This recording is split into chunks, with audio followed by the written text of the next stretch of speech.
city and in the territory on west, there's just one way to handle the killers and the spoilers, and that's with a U.S. Marshal and the smell of gun smoke.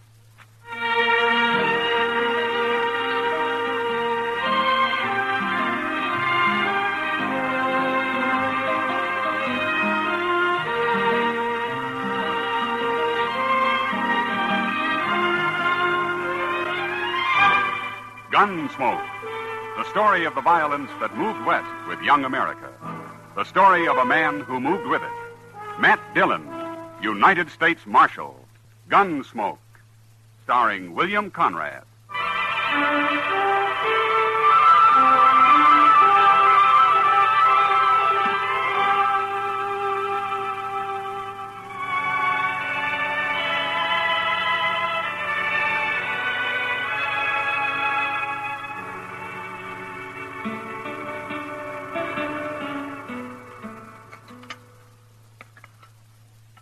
One thing about Dodge being quiet like this, there's time for fishing.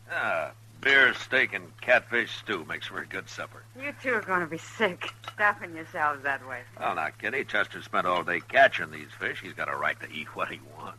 I've heard of people who go to bed with an aspidity bag around their necks when they eat too heavy. I'd rather be sick. Oh, it's not so bad. Once you're used to it, it kind of lulls you to sleep. More coffee, Miss Kitty? No, thanks, Chester. It's late. I've got to get back to my place. You're a good cook, Chester. Oh, say, thank you. If you ever get tired of the law business, Chester, maybe you could get a job at Delmonico. The regular customers might get a little tired of catfish stew, Matt. Come on, Kitty, I'll walk you back. All right.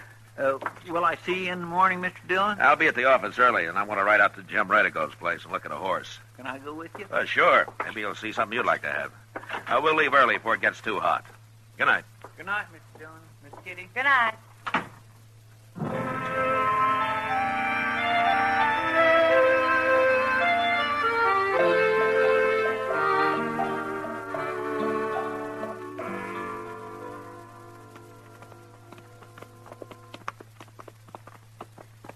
Redigo's place is going to look kind of nice. All them trees growing up around the house that way. He's done pretty good in a year's time. Of course, it's a long way out of Dodge. You need space to raise good horses, Chester. Yes, sir, I know, but it must get mighty lonesome out here. I don't think that bothers Jim much. Looks from here like his corrals and cat's pens are empty, Mr. Dillon. Well, maybe he's moved his horses out to get the last of the summer grass. You got any special horse in mind? Oh, the last time he was in Dodge, Jim was bragging up a sorrel stud he's got. It might take $30 for him. Well, good horses come high, Mr. Dillon. Yeah. Now, let's pull up here. The horses will stand.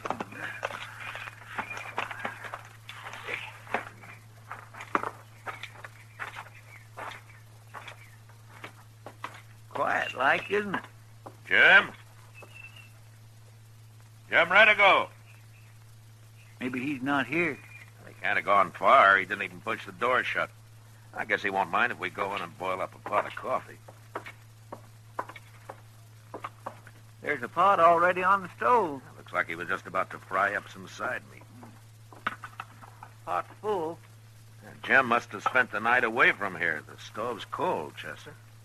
Well, maybe he ate early this morning. Now, this stove hasn't been lit for longer than that.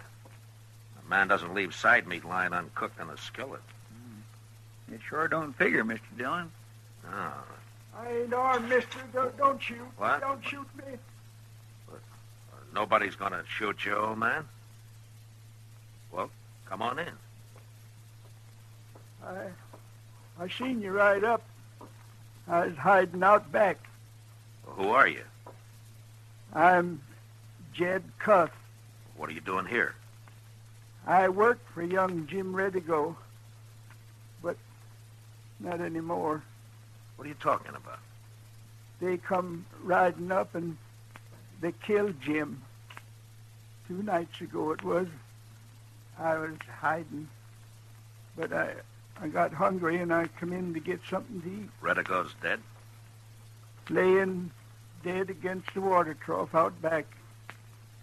They shot him. Can I eat something? Who shot him? The men who come to take the horses. They killed Jim and then they run his horses off. Jim tried to fight him, but it was two of them against the one of him. Well, I thought you were here. I run away.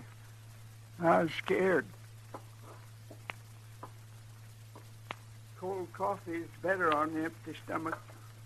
He's plumb out of his head, Mr. Dillon. Yeah. Old man, Jed Cuff, that's me. well, show us where Jim is, huh? I ain't a brave man, mister. I run away from all them guns. That's okay, Jed. You'll just take us to Jim. Out back. That's where he's laying. I'll show you. But before he died, mister, Jim killed one of them horse thieves dead. He's laying out here, too. You think this old man's telling the truth, Mr. Dillon? Well, as straight as he can remember it, Chester. It's just that he's old and not very bright anyway. There he is. There's Jim. And there's the other fellow laying right where Jim shot him out of his saddle. Jim was a fine boy. But I was scared, and I run out the back way and hid where they couldn't see me. Jed, did you know these two men? Had you ever seen them before? No, mister, I never. No. Chester, see if you can find a shovel.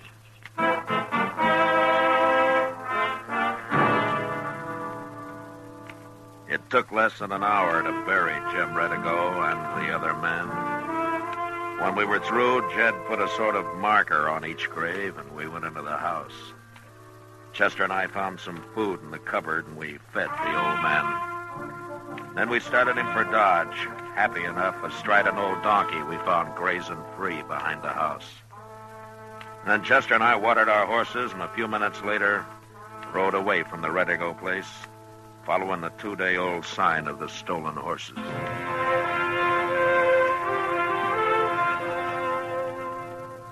About sundown, we saw a long column of riders moving towards the north. What do you think it is, Mr. Dillon? Well, it could be cavalry out of Fort Larned. Or maybe Indians? Or Indians. If 'tis Indians, we ought to get out of here. They're riding too slow to be a war party, Chester. It's Indians, all right. Cavalry wouldn't circle that way. Then we're going to go right up to them? Well, if we can. Hey, look, they've stopped. Yeah. How many of you figure there are? Maybe 60, 70.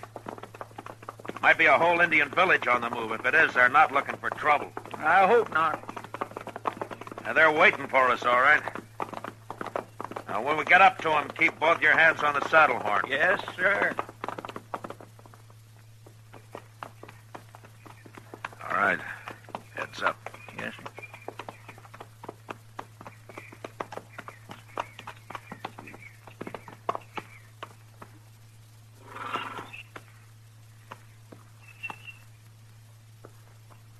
They're just sitting there, looking at us. They'll talk when they're ready.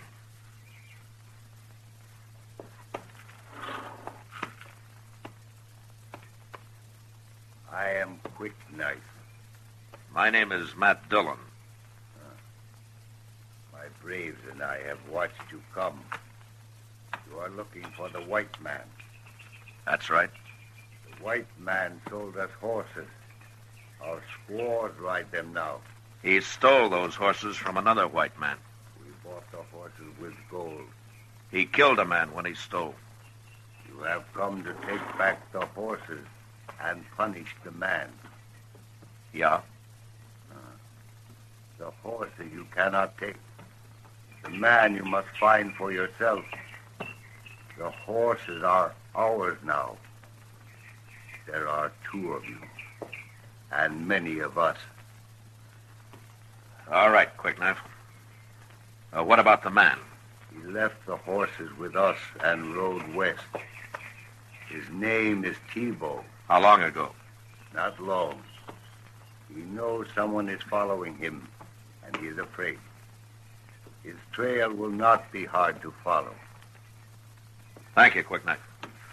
Chester.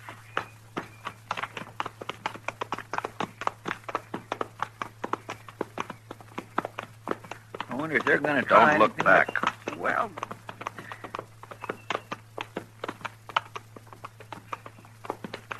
Now, what were you going to say? nothing.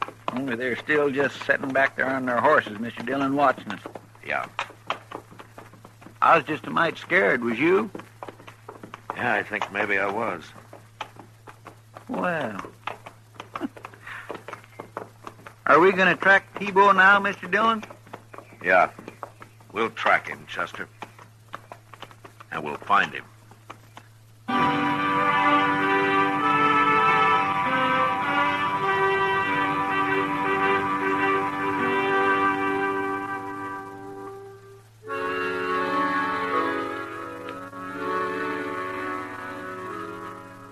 Soon after we left the Indians, night came, and we couldn't track Tebow any farther.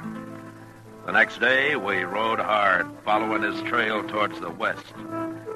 The prairie stretched out gray and green before us, and several times out on the horizon, we saw puffs of dust rising. We knew Tebow was somewhere ahead of us. He must have been riding a good animal, because when dusk came, we hadn't closed in on him. It was dark when we spotted a nester's cabin and pulled up. You think maybe he's hiding out in there, Mr. Dillon? Yeah, he could be. Just keep your eyes open. Well, but who knows? We can't track him at night. Don't you think maybe he'd just keep it going? Well, any man's got to sleep and eat sometime, Chester. Oh, yes, sir, that's true.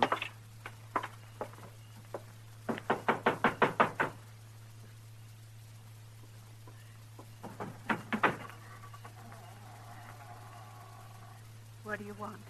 I thought maybe we could get some food and water our horses. Who are you? My name's Dillon. We don't have many strangers out here. I'm a U.S. Marshal. Well, I've got some tater soup working. Well, thank you.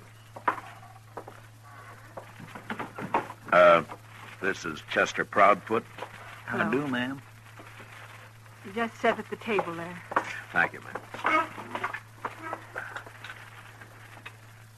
You're a long ways out here. We was headed for Colorado territory. We never made it. You're a widow woman? No, it's just the boy that died. Maybe that's why my man and I stopped here. He built this place. Here you are. Thank you.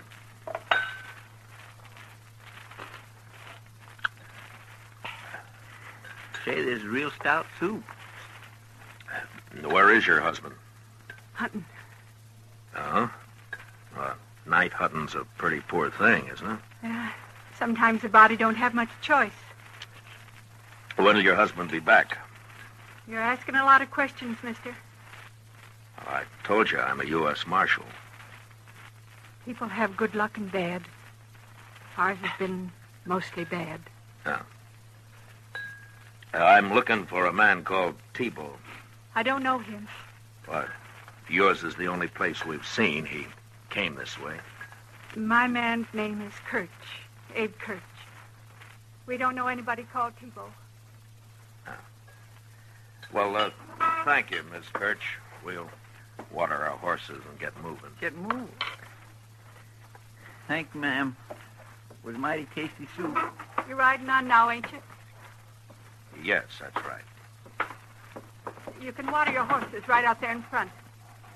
Good night. Good night.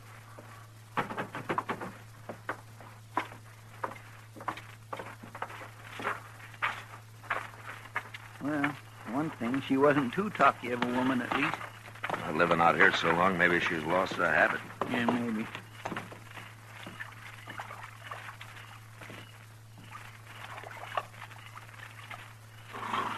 This cussed buckskin can drink more water than a Texas mule. Yeah, they've had enough. All right, let's ride. Oh.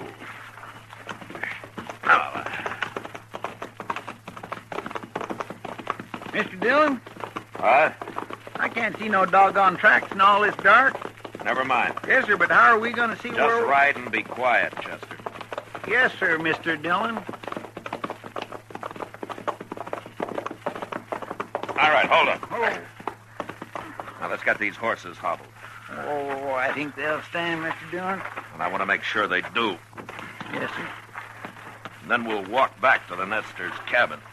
Walk back? Well, what in the world for? That woman said her husband was out hunting, but there was a Sharps 50 leaning in the corner. A man doesn't go hunting and leave his gun home. All right, come on. It could be Mr. Kurtz took another gun with him. He's too poor to have another gun. Well, where do you think he is?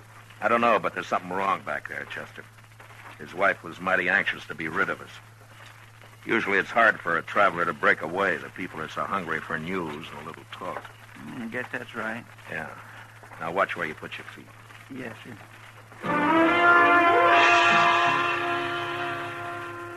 It only took a few minutes to make our way back to the Nestor's cabin, where a pale light showed through the chinking and under the door. Some 30 feet short of the cabin, we stopped. We could hear voices inside. I motioned to Chester, and we stretched out flat against the ground, and then inched our way closer. Now we could make out it was a man and woman talking. One voice was Miss Kirch, and the other was either her husband or Tebow. What's hurt him? Who said that? He ain't hurt bad. There's blood on his face. I hit him to keep him from talking out.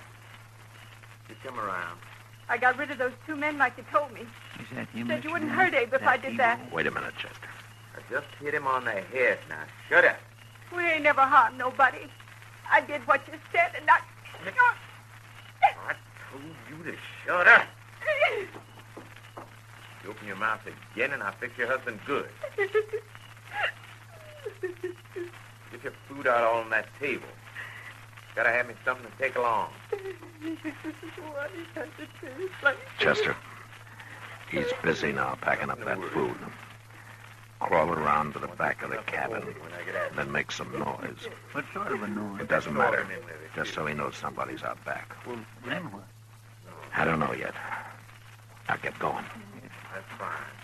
You take all that, what we gonna eat? So hungry. Those men here were the law, weren't they? One man said he was a marshal. They've been following you. You must have done something bad, real bad. I killed a man who talked too much, woman. And I just... Someone's out back. Please, don't shoot me. I'm going out. Don't you make a sound or I'll come back for you.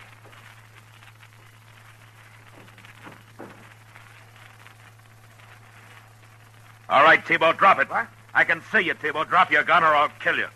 Well, now, hold on, mister. Let's talk a minute, You huh? can't shoot at my voice. Now drop it. No, I won't.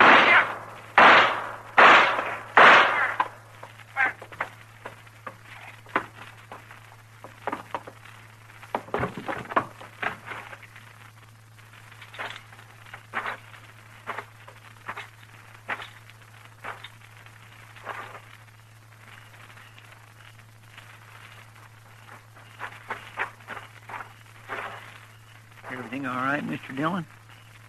Yeah, sure. Kind of too bad you had to kill him. But then they'd have hung him for a horse thief anyway. Yeah. And he killed Jim Redigo, too, Mr. Dillon. Forget it, Chester. Yes, sir. Now, we better get into the cabin. There's nothing we can do out here.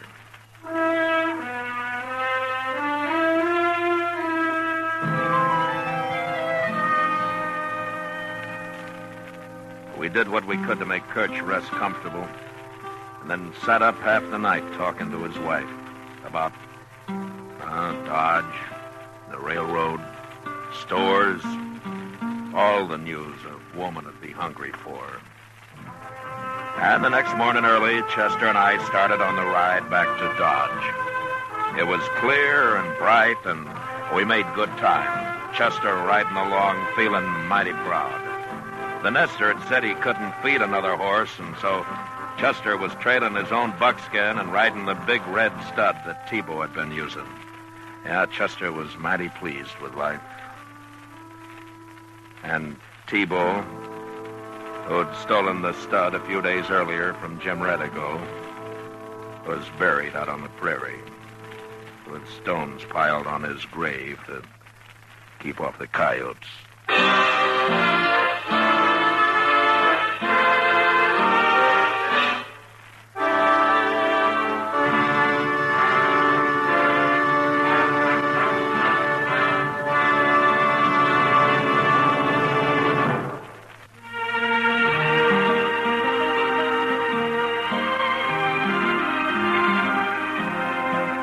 Gunsmoke, under the direction of Norman MacDonald, stars William Conrad as Matt Dillon, U.S. Marshal. Tonight's story was specially written for Gunsmoke by Norman MacDonald, with music composed and conducted by Rex Corey. Featured in the cast were Helen Cleve, Ralph Moody, James Nusser, and Paul Frees. Parley Bear is Chester, and Georgia Ellis is Kitty. Ken Peters speaking. Join us again next week as Matt Dillon, U.S. Marshal, tries to prevent mass murder during his fight to bring law and order out of the wild violence of the West in Gunsmoke.